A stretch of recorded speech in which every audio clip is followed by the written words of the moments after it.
All right, so last week we talked about the cosmological argument, and that's all about how the cosmos was put together, right? You remember that? And who was the first cause, who put all this stuff together. Then we turned and we looked at the teleological argument, which is just fun to say. And that's all that stuff is based on design, and that if there's a complex design to Earth and to our bodies and whatnot, then somebody obviously had to do something about this. Today we're going to start in our final little section here on atheism, and this is the moral argument. And once again, this is, you're talking to an atheist, someone who does not believe in a God. You can't just go to them and say, oh yeah, well Psalm 53:1 in my holy book says you're an idiot. It can't. You got to do a little more than that. You've got to start working somewhere, and so this sort of starts from a premise of, okay, we'll take the Bible out. Let's have a discussion here. And this is the discussion on the moral argument is that no matter where you go, no matter how you're put together, there seems to be a moral law, moral compass on everyone's hearts. Now, you see the moral law up here. I want you to write this sort of on the right side there on page 49. We don't have to fill in the blanks there for that, but I want you to write this down. Here's the three premises for it. Number one, every law has a lawgiver. Number two, there is a moral law. So three, therefore, there is a moral lawgiver. One, every law has a lawgiver. So if there were certain laws in Greenwood County about how you're supposed to obey, who gives those laws? That's a question. Yes, somebody in the government, right? Someone has decided this is there. So there is a law. So every law has to have a lawgiver, and this is a premise of saying there is a moral law. Therefore, there has to be a moral lawgiver. And so what this is really getting at is saying this, is that if every law has a lawgiver, that's just sort of obvious. If there's a law about speed limits, someone has put that law down. If there is a law in your house about where you can eat or drink, there is a lawgiver, right? You know, some of you had one of those family members that had the plastic on every cushion in the living room, and you're not supposed to sit there, and you sit down and sort of crinkles, and there's a lawgiver. You don't bring food into that area of the house, and so that law just doesn't happen, right? You just don't wake up and go, oh, by the way, we're going to buy furniture, not sit on it. Like, that has to be given by someone, okay? Every law has a lawgiver. Then the premise is this, that there is a moral law. That basically means this, that inside the heart of every human being, there is a moral compass that exists. Now, you can fight against it, you can rebel against it, you can argue with it, you can compete against it, but it is there. And you guys, you've seen this. You've been around enough children to know two things. Number one, that you believe in the concept of original sin, right? They don't have to learn how to sin. It just happens, doesn't it? They know. They know, but then they also know that there is a line. It's just there. They know there's certain things that certain kids, in our situation, I will sometimes realize that a child will do something in our house, and then as soon as they do it, they'll turn and they'll look to see if their parent has seen them. Have any of you seen this? And sometimes what's interesting is, in that situation, you know what? I don't think I've really given a specific law about that. I've never said, hey, by the way, it's not a good idea to tie your sister up and drag her behind the shopping cart, little plaything in the playroom. I've never, ever verbalized that. Never. Never thought I'd have to. But when it happens, and then all of a sudden they hear the footsteps and go, uh-oh, probably this isn't good. Why? Because we have that as a rule in the house? No, they just know. It's a bad thing to tie a sister up and drag her behind the shopping cart. For whatever reason, that's just unacceptable. It's not good. Why? Because there's just this compass that every single one of us has that knows where the line is. And now some of you are already going, yeah, but I know so-and-so, and they're really bad. This kind of stuff. And they don't seem like they have. But deep down, what we're going to see is that even with this, there is this standard that exists. And we can suppress it, and we can act like it's not there. In fact, Ephesians 4 is a beautiful passage, probably verse 17 to about 24, if you want to write this down to look at later, where Paul is going to talk about that they were given over to sensual practices and that they had calluses on their hearts. If any of you have ever tried to play guitar, you know what calluses are, right? When you first start playing guitar, anybody who starts playing it sounds like mush because you're not pressing the strings in hard enough. So if you try to put a chord and you look at the chart and you do this, it sounds like this. It doesn't sound good. And so what you have to do, I'm thinking of Parker as he's learning how to play the guitar and this kind of stuff. And I talked to Parker one day, and Parker was probably, 7 or 8, and he started learning to play the guitar, and said, all right, buddy, Look, so let me tell you this. You're going to have to get past these things called calluses. Once you get there, you're going to be good. What's that? I was like, to play the guitar, it's going to hurt at first. And the more that you do it, it's going to hurt, and you're going to go, I don't want to do this. And one day there's going to be these thick kind of things of skin on you called calluses, and you're going to press down those strings, and they're not going to hurt anymore. And what Paul says to the Ephesians church is that some people develop calluses around their hearts. First time they sin, it hurts, and it's, oh, I shouldn't have done that. Second time, it hurts a little bit more. But over time, it just develops calluses around it. It doesn't bother them anymore. So when some people say, well, I'll do that, and it doesn't bother me, I go, well, sure, because you developed the callus around your heart, you've gotten used to it. But deep down in every single person that I've ever come into contact with, you can push the agenda far enough, and you'll start realizing there is a moral law written in their heart. This is what we know. The moral law of a giver is good. The giver is good because they're good laws. They're there for a purpose. And here's some moral law implications to look at. First one there is that the standard is evident. Okay? The standard is evident. And I have some pictures here that we're going to go by that will sort of help us think through the moral law. When I say the standard is evident, somebody know what this picture is supposed to represent? Abraham Lincoln's assassination, right? The standard is evident regardless of what political party was happening back in those days. The majority of any culture at any time never thinks coming up behind someone unarmed and shooting them in the back of the head is a noble cause, noble thing, or a just action, right? You go any culture in the world, any culture at any time in the world, and everybody will go, all right, even if you don't like the guy, even if you disagree with him, even if you think he's taking your country to hell in a handbasket, you do not come up behind him when he's with his family and shoot him in the back of the head. That's wrong. And you go, why? What just is? Well, why? Well, it's different if, like, you were in combat and y'all are, if you're squaring off each other and he knows you're coming, that's different. But to come up behind him, shoot him in the back, that's not fair. And the standard's evident. We see stuff like that and we go, that's not fair. And then the question to an atheist is, why? Why is that not fair in that situation? And people can justify certain actions, but the majority of any culture at any time will look at something like that and we'll realize that's wrong. Second, we know the standard exists based upon our reactions. We know the standard exists based upon our reactions. Do you remember where you were on this day this picture represents? You remember when you first got the news? Do you remember that back on September 11th, 2011, there was a whole lot of nations that didn't like America? I know that seems shocking, but y'all realize that, right? On that day, there were a whole lot of nations that did not like America, and yet on that day, what did almost every nation in the world stand up and say? It's wrong. It's wrong. Absolutely wrong. And there were countries that were selling American flags to their people because everybody rallied around America around those days. That lasted a couple months, okay?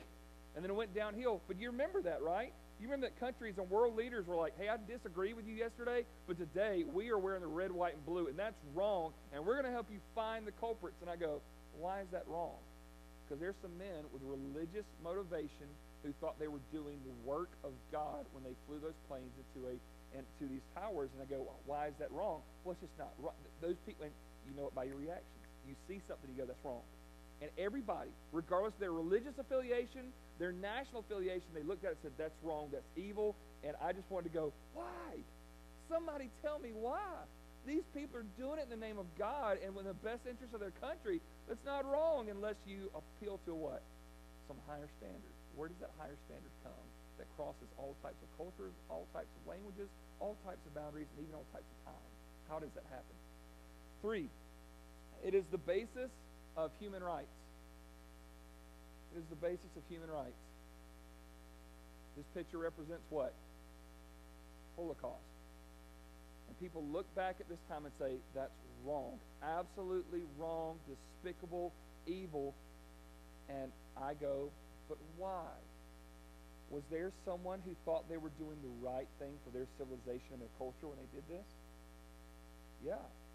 But people outside of it says, no, you can trick yourself into thinking that's right, but it's wrong. It's morally wrong. In all cultures and everybody who views history now, regardless of what side you're on, whatever country you're a part of, whatever language you're in, look at something like that and say, that's evil, that's wrong. And I say, well, where does the standard of evil come from? Because they thought they were doing humanity a good service, and yet we all step back and go, no, that's different. Turn the page.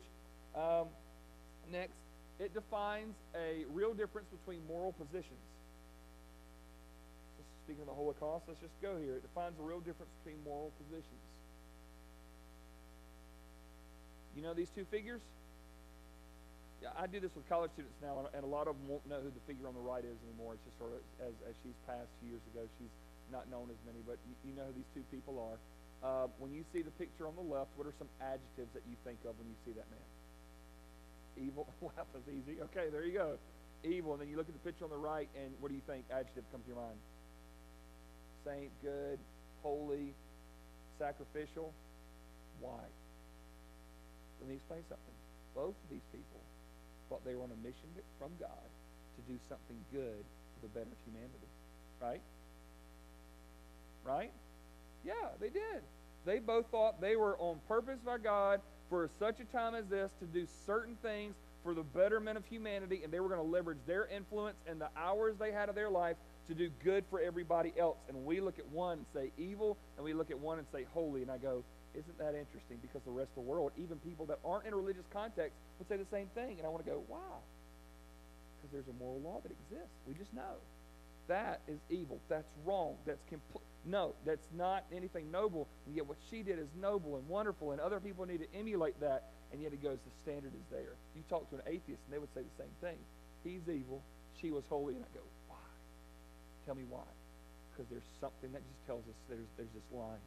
And we don't know where it came from, and nobody had to teach us. We just know it. It's there. It's there.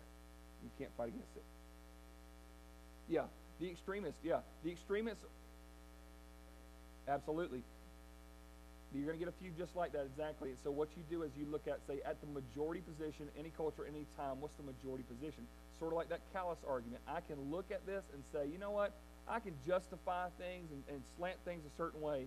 But the majority opinion of just going, same kind of thing with the Lincoln picture, like, okay, people can sympathize and say, well, he was doing a noble cause. But yet the majority of people, when you look outside of it, outside of emotions, go, it's evil. And so, yeah, you have people that will look at it a certain way. And then what you have to do is you have to say, but what is the standard that it's the same kind of way that I can tell my kids what the standard is as far as, you know, holiness and purity, this kind of stuff, but they can talk themselves over that line. And so, of course, that's going to happen. When you look at the majority of people, the majority of cultures, the majority of time frame, people are going to come back to that. So, yeah, this isn't a perfect argument whatsoever because you're always going to have those people. I mean, you guys know this. Have you all ever known those people that you could go outside and everybody's saying the sky is blue and they're like, nah, I don't buy it. You know, there's going to be that, absolutely. When you look at the majority of people, they're going to say no, that you can say what they did was evil and what this person did is right. And so, yeah, the standard's there. Obviously, there's going to be people talk out of it, but great question. 5, if there is no moral law, then we wouldn't make excuses for violating it. If there is no moral law, then we wouldn't make excuses for violating it. I know none of y'all have ever been stopped by a car like this. And if you we're way over here, we were rushing, you know. And as soon as you roll down the window, I don't know if you've ever done this, but I've heard with different friends that are on the police force that, like, sometimes they hadn't even said what you did. Like, look, I know I was doing, just like, just be quiet. Maybe your taillight's out. Just, you know, and you start, you know, confessing your sins since 3rd grade, and they're like, okay, and what else? And what else? This picture represents that you know when you mess up and you automatically start justifying it. And people, when you come in contact with somebody, even somebody who doesn't believe in God, and say, hey, why did you do that? And they start, well, all right, well, because of this here, and, you know, my dad was this, and I was having a bad day, and I'm a little stressed out about this, and we just start making excuses. We start making excuses. And I go, look, if there is no God and there is no standard, then what you did today, even if it hurt another person, isn't a bad thing. It's good for you. That's good. Right?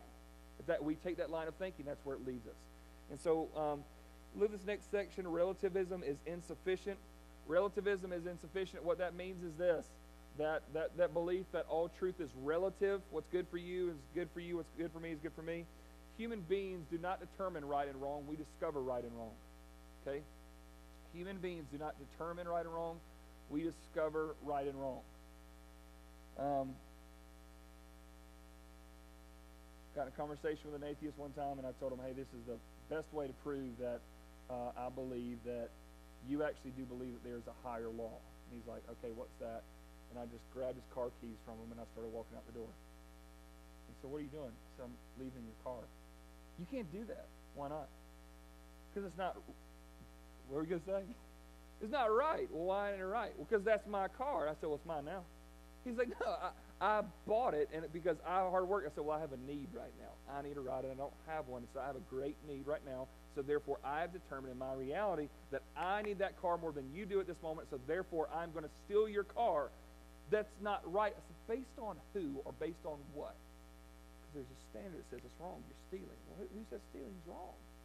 There has to be somebody else that has set this is the rule, and the moral argument is telling us that we have that standard. Even the people that are far away from God don't say anything about God.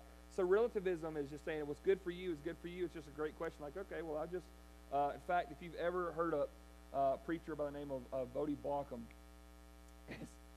incredible preacher out of Texas, huge guy. I mean, he filled both of those doorways over there. He played football. He's a massive figure.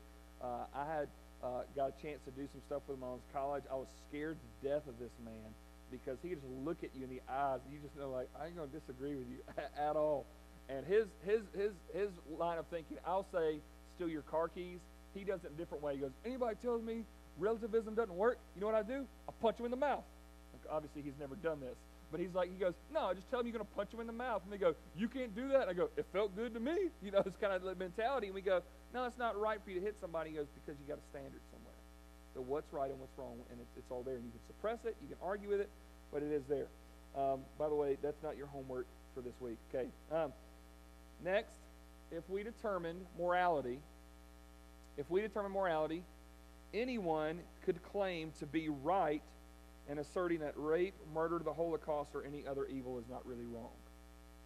Right?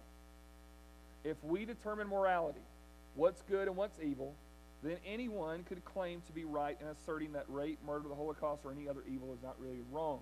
This is where I get into such, this is where a lot of denominations right now are getting in trouble because they're going to look at certain areas in here and they'll say that's outdated for that issue. And y'all know what the issues are, right? I mean, it could change from year to year. We go, no, that's outdated. You can't go along with that. And I say, okay, if you take that one out, why can't I take this one out? What's the difference now? You're determining morality. There's not a standard anymore. If it works for you, you'll keep it. If it doesn't work for you, you throw it out. So we don't have this ability. If we determine morality, then anybody can claim anything is right or anybody can claim anything is wrong. And that's when you get into complete and utter chaos in the culture. Because there is no standard, there is no authority. See, since our conscience reveals these actions as wrong, we prove a moral law. Since our conscience reveals these actions as wrong, we prove a moral law. Because we look at certain things and say that's wrong, that's evil. We get into this situation, and some of you that have been around here for a while know that we've been there have been some groups and some different ones that have been helping out Hopewood Haven that's trying to start up here, and they're hopefully going to have their first home opened up in November. And our small group has gone and done some yard work for the house and whatnot, and having to sign a waiver to never share the location of the place because it's going to be a home for girls that have been rescued out of sex trafficking. And the reason why you go, well, can't we get these girls back because they're all teenage girls or younger? So why can't we get these back to their families? Because a lot of their families are the ones who sold them into sex slavery in South Carolina, people. Okay? This is happening right now. Teenage girls sold into slavery. We're trying to get this home open so we can have a place to rescue this kind of stuff. And now, obviously, just like we had the question, do some people think that sex trafficking is an okay thing? Well, sure, because it's a lucrative business for them. In fact, it's more lucrative than selling crack, because crack, once you sell it, you don't get it back. With a sex slave, can be used over and over and over again. So it's the most lucrative illegal activity right now that's happening in the United States. And yet, are there people who say it's okay? Well, obviously, because they're getting money from it.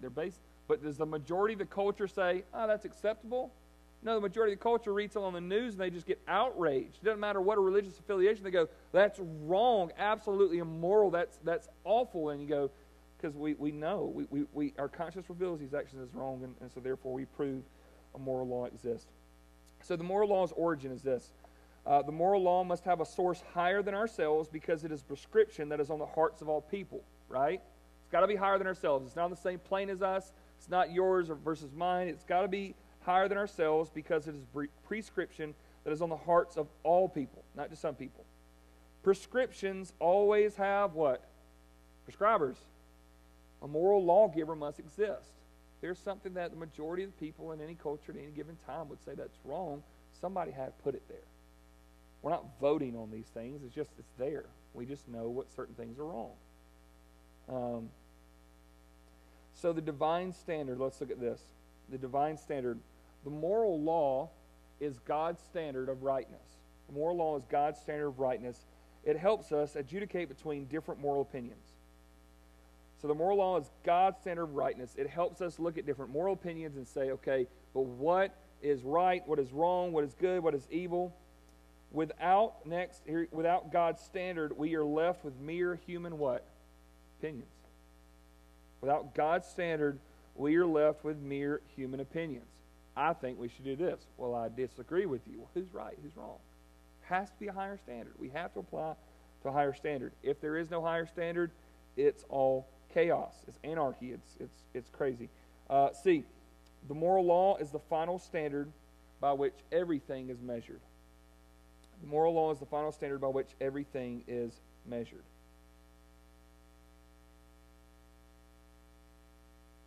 You can see this in some of you that have been in a different culture than this. I know sometimes in America it's hard because we have very specific rules, but you can go to certain cultures where it's not that written and whatnot. There are, if we go to some of the places that we've been, some of our mission teams have been, is that there are certain levels that stealing is okay as long as someone doesn't get hurt.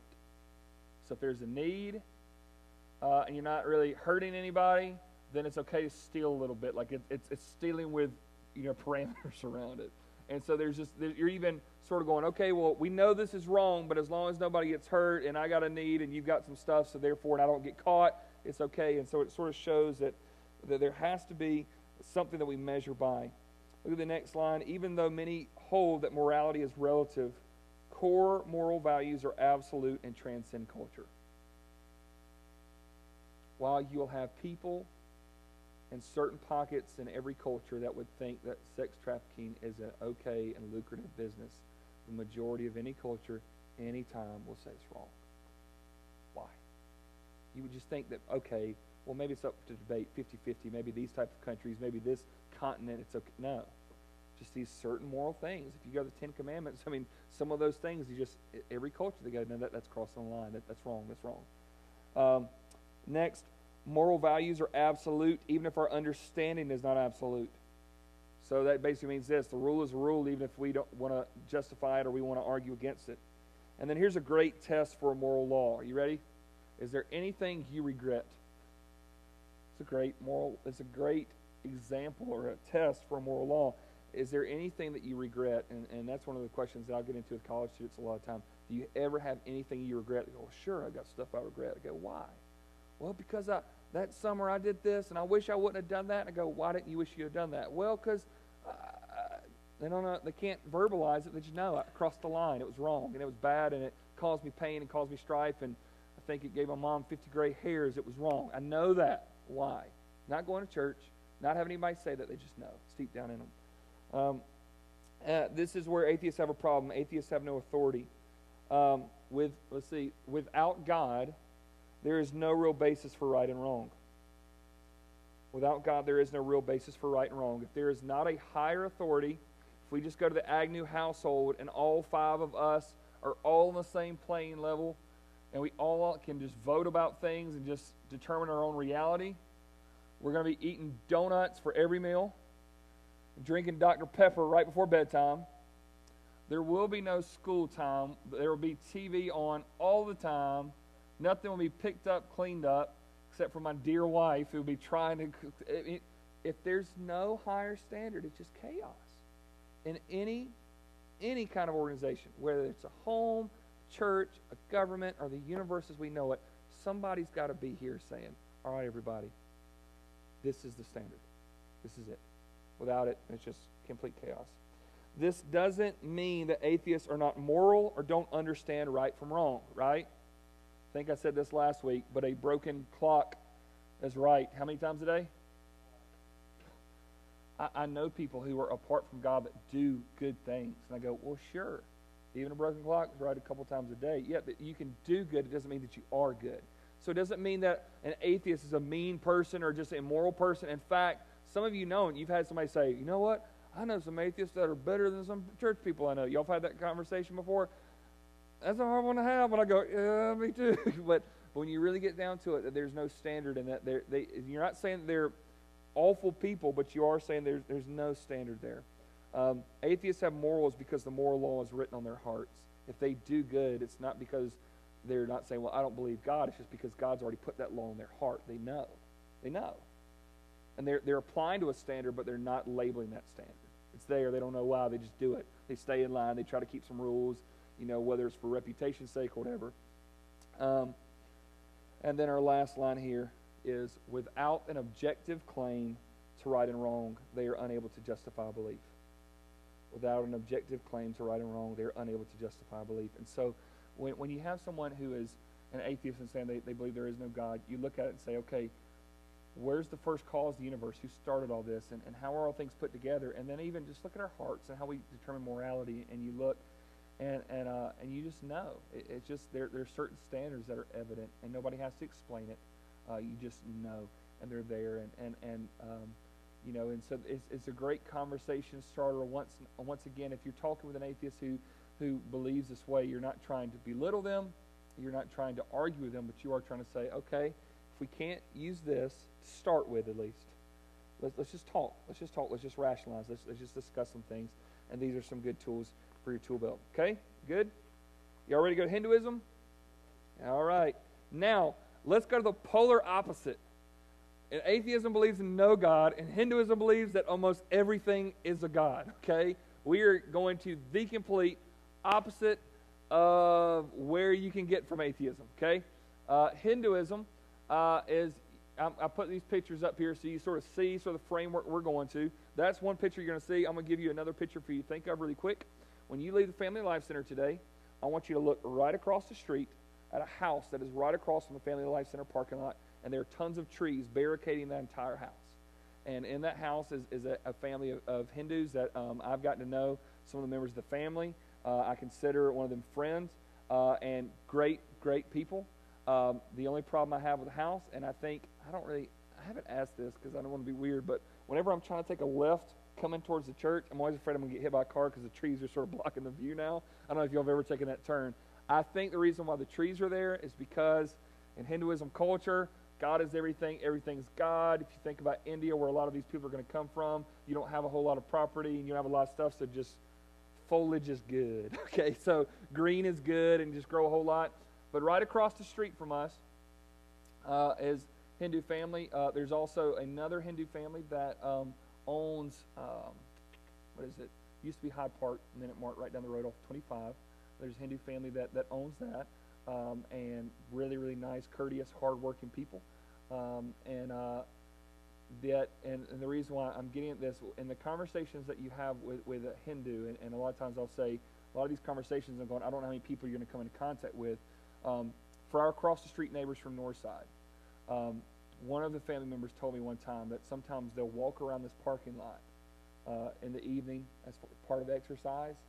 And the reason why they're so excited about the house that they picked is because this is the largest religious building in town. For them, it's just like, and so when they're on the campus and they're walking around the building, they feel closer to God, just being here. And so they had asked if I could get them some messages from our church, that so when they're walking the parking lots, they could just listen to it on their iPod. I was like, sure, that's great.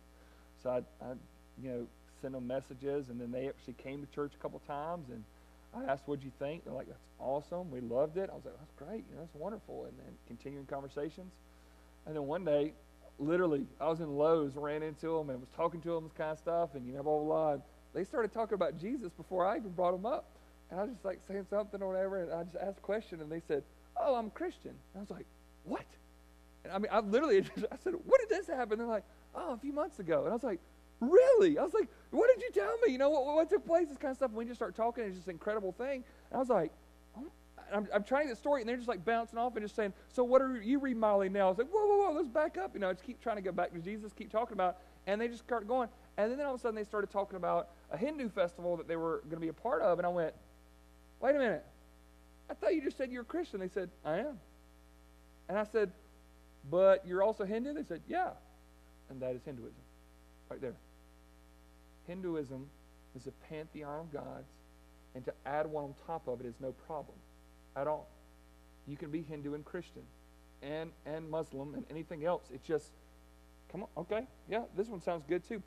It's no conflict at all. For smart, bright, intelligent educators, okay, they're great, but they're going, what's the problem with that? So I'm this culturally, but Jesus is great, got some great teachings too, so put them in the bag as well. It's great. See no conflict whatsoever. And thus you get a taste of what Hinduism is going to look like. And that's where some of you are going, but Rashly, that doesn't make sense. And I'm going, it does for them. So we're going to look at this. You look at this quote right under Hinduism. It says, there is only one God, but endless are his aspects and endless are his names. And that is Hinduism, and a quote from Hinduism. They're a religion of tradition. Here's some essential info on Hinduism. There is only one God, but endless are his aspects and endless are his names.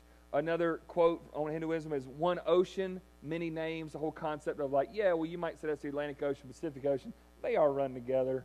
You know, it's all the same thing eventually. You know, they knock doors at some place. That's the way God is. Got different names, all one God, no big deal. The title Hindu, the name itself devised by Westerners, simply means the religions of India, or the religion of India.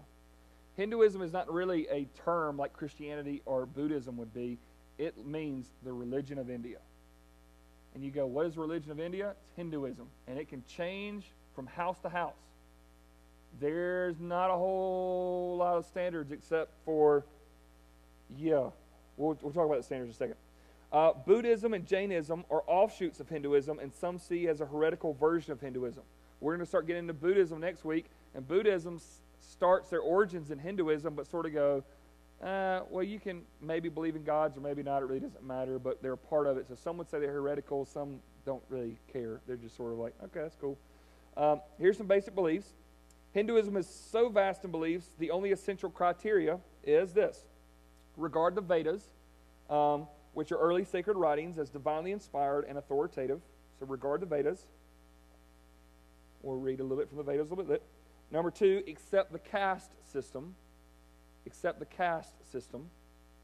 And we're going to talk about that in depth, but what the caste system is this. There are groups of people that you're born into and you're not moving out of it.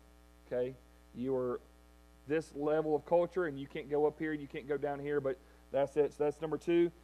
And 3, respect the veneration of the various levels of deities and spirits, including the protection of cows. That's sort of a foundational thing. So in Hinduism, and I'm trying to give you some stuff that you recognize. So like for me now, when I see pictures, if you see someone with a red dot on their forehead, that's Hindu related, okay? If you see some kind of religious ceremony and a cow is involved, probably Hindu related, okay? We're going to explain why cows are a big deal in a second. We'll get there. But beyond that, whatever. I mean, I'm not being flippant. Like that's what they would say. Oh, you can be a Christian too. Okay, that's cool. That's fine. Or you can say, no, you don't need that. And so it just changes. So these are some of the foundational things. The belief system is so varied from adherent to adherent. Many people just like to classify Hinduism as the religions of India. That's what it is. It's not really a set of religion. And so some people, you might say to someone, oh, you're a Hindu, and they just go, no. In fact, they may classify themselves as one of the thousands of gods within the realm of Hinduism. I belong to Shiva, or I belong to Vishnu, or something like that. And so it can be, or I'm Indian. And so Hinduism, when I say it's a religion of tradition, it is one of the most localized religions in the fact that India, what makes Hinduism so big is that India and the expanse amount of people that are in India. In fact, a buddy of mine who's a missionary in India says that when you start coming down on the plane, you can start to smell India when you're starting the descent into India. There's just so many people. They're stacked on top of each other. And it's just, this is the religion. This is a cultural thing more than anything. You don't grow up and say, now I would like to walk down an aisle and accept Hinduism. You are Hindu because you are Indian. And India is a huge, significant portion of the population.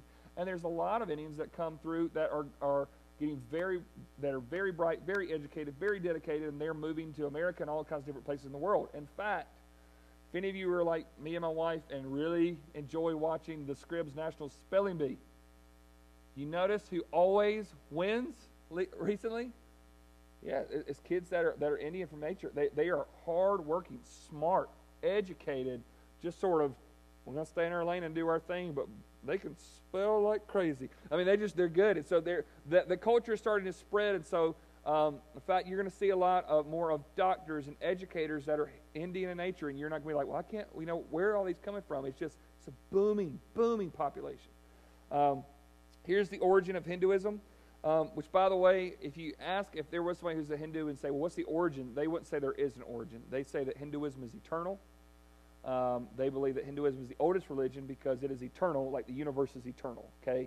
But if we're going to really get to specific about how it came down, what historical accounts, around 1500 BC, the nomadic Aryans invaded or moved into India from the north. Not sure which. Some people say they invaded. Some people say they just moved in. Scholars believe that Hindu beliefs arose from the interaction between conquering Aryans and traditions already present in India, which we call what again?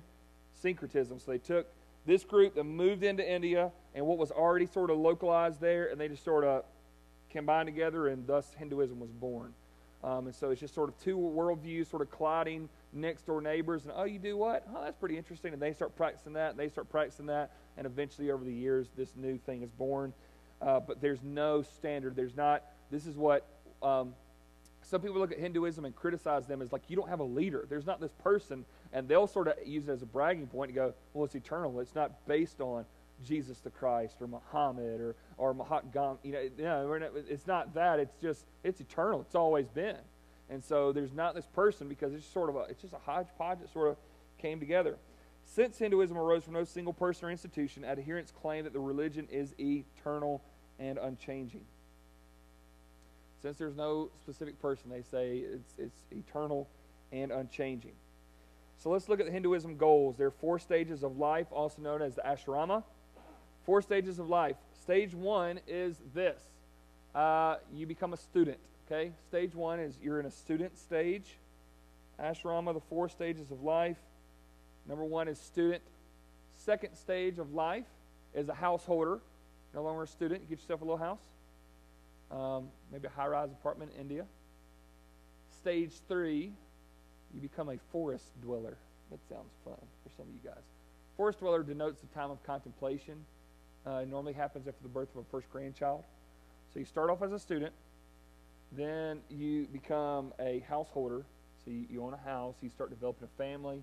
You're in that stage for a long time. Once you get your first grandchild, this would be good for some of y'all. So some of you grandparents, first thing you should have done, go to the hospital, and then you should go to the woods for a long time, okay?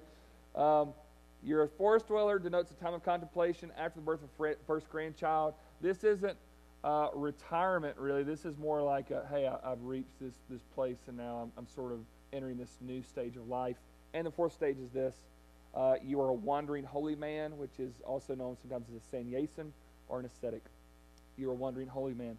So if you see these pictures in India of a older gentleman who's not wearing a lot of clothes, got a red dot on his head, and just sort of wandering around, and people really revere him, that's a sannyasin, where somebody's like, wow, you've reached this status, which also in India is very impressive that you've reached that just due to health stuff going on. So those are sort of the 4 stages of life, the ashrama, that everybody's going to go through. Why these are important is because you're going to go through them, and once you get to the end, guess what happens? You're going to go through it again, and then you're going to go through it again, and you're going to go through it again. Hindus believe in reincarnation at a very, very high level, and so these are 4 stages of this life, but you're going to do this again. And so, with that, if you turn the page, here, we're going to talk about 4 major castes. 4 major castes, we have these here. The first is the Brahmin. These are the priests. You're born into this caste. And once again, caste is not, it's more than, oh, these are the rich kids, or these are the middle-class kids, these are the poor kids.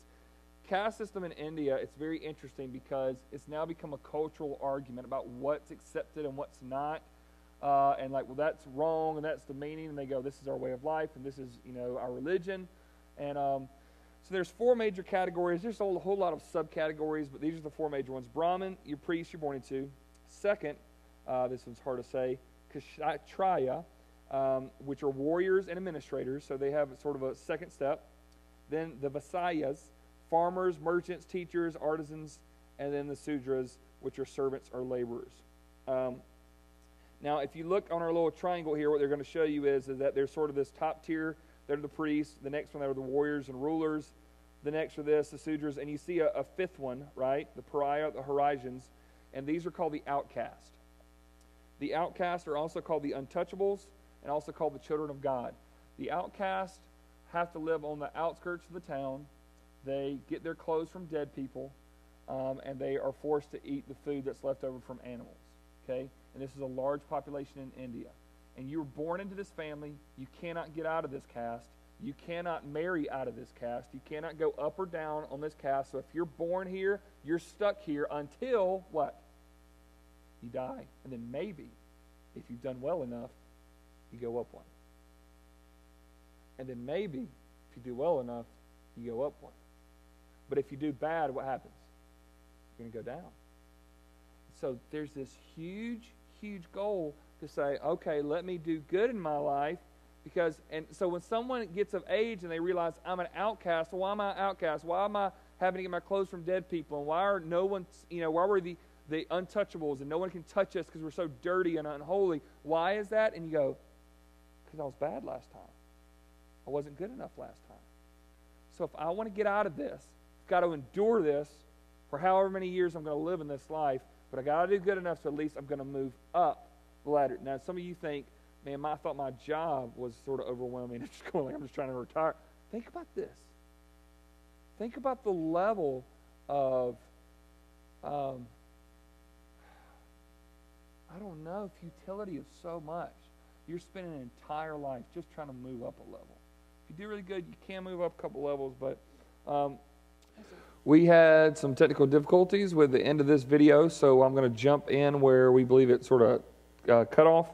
So we're on page 58 talking about the goal of Hinduism, and we'll finish up this section and then jump in for the rest for next week. So just finished up looking at the caste system and how the different caste systems in Hinduism are broken down. And here's the goal of Hinduism. It's something called moksha.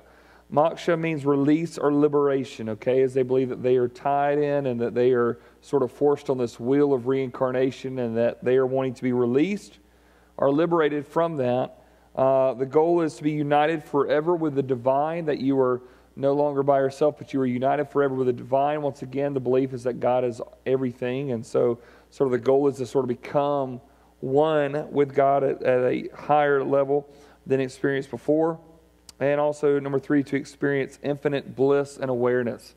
Infinite bliss is just a happiness. It's an awareness of who you are and what God is and how the world functions. That's sort of the goal. Now, with this is the huge, huge element concerning reincarnation that Hindus would believe. And the first line there says, samsara is the wheel of rebirth, which means the soul is reborn from one life form to another. Once again, that is called samsara. It's the wheel of rebirth, which means the soul is reborn from one life form to another. If you're looking at your book there on page 59, you're going to notice that there is this wheel. And at the top of that wheel, in the middle of these two spokes, there is a man, and he's contemplative and looking up. And if you look to the right, you're going to see a fish.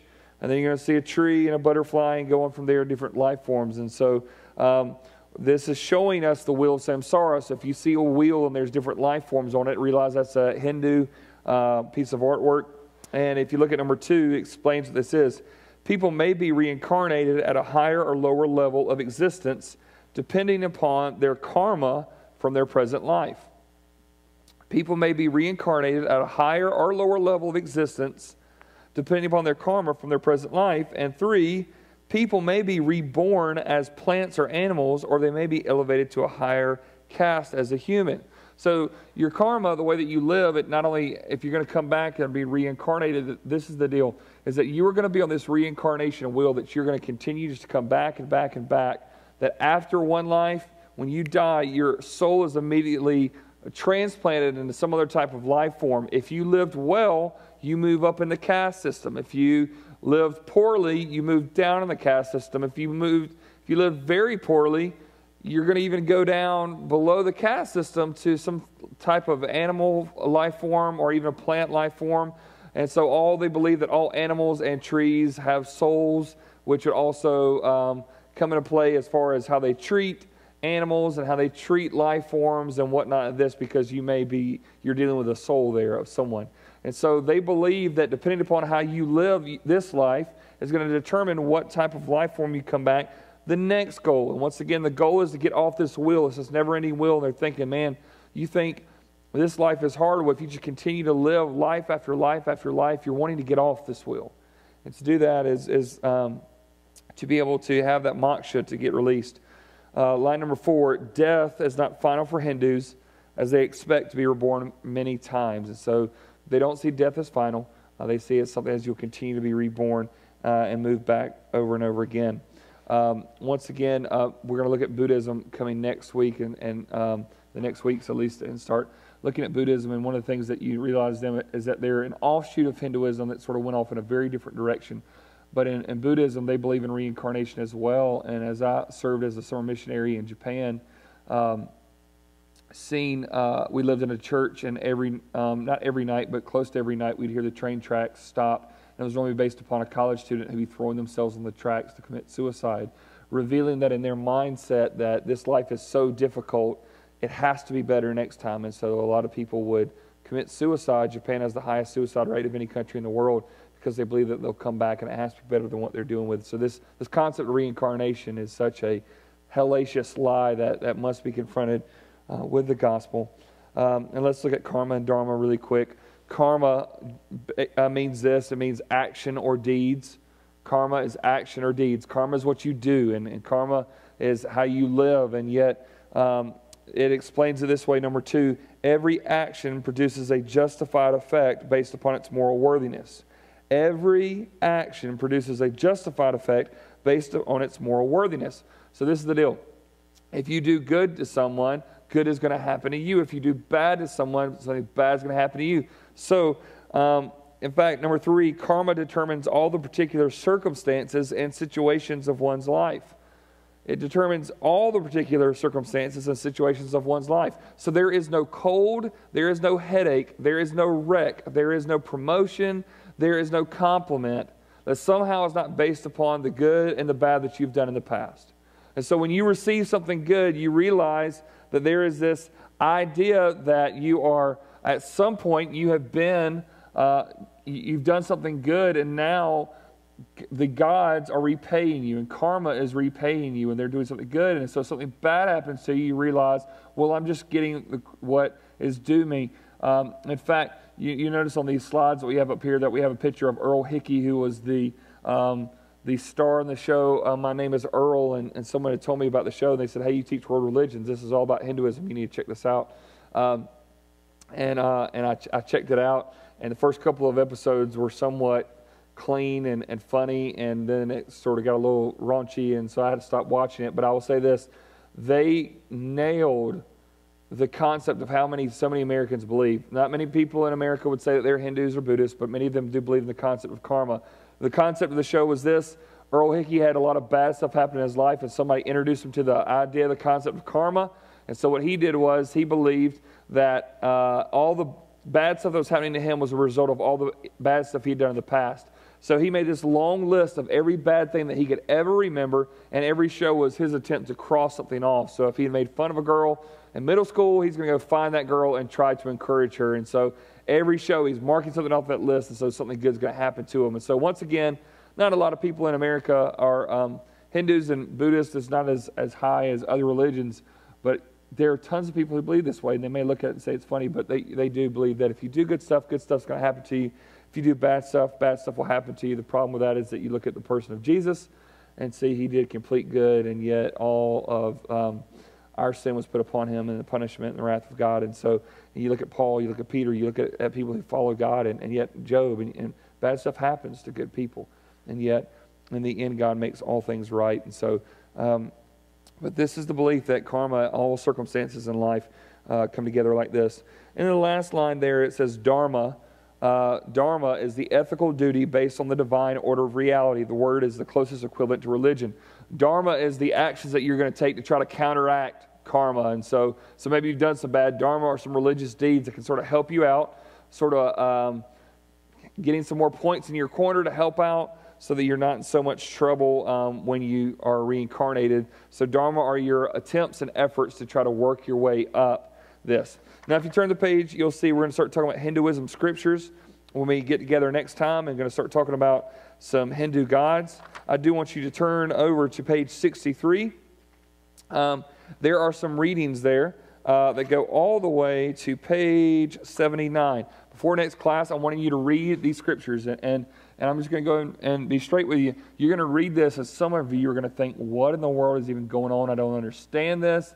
This seems crazy. There's going to be a lot of this you can read, you're just going to disagree with. Some of this you're going to read and you're going, I don't get it. Try your hardest, study this, because I'll tell you a couple things. You really can't understand Hinduism well until you start reading the Vedas and the different scriptures that they all, at least will say we start from. You need to understand that. It's important to. But you also, if you ever have the opportunity to speak to someone who's a Hindu, to be able to say, you know what, I've read your scriptures, and I read this, and it automatically sort of puts the fences down, and they go, wow, I'll listen to this person. They actually, have read what I believe, and they know about it. And sometimes you'll even be around someone that said, hey, I read this in your scriptures, and they haven't read it. And so that puts you in a place to have a great conversation with them about concerning things that they say they believe, maybe they're not even read. You're going to read in the scriptures concerning how they believe that creation came about, how people came about. You're going to read about outcasts and the caste system and some of their beliefs concerning the gods.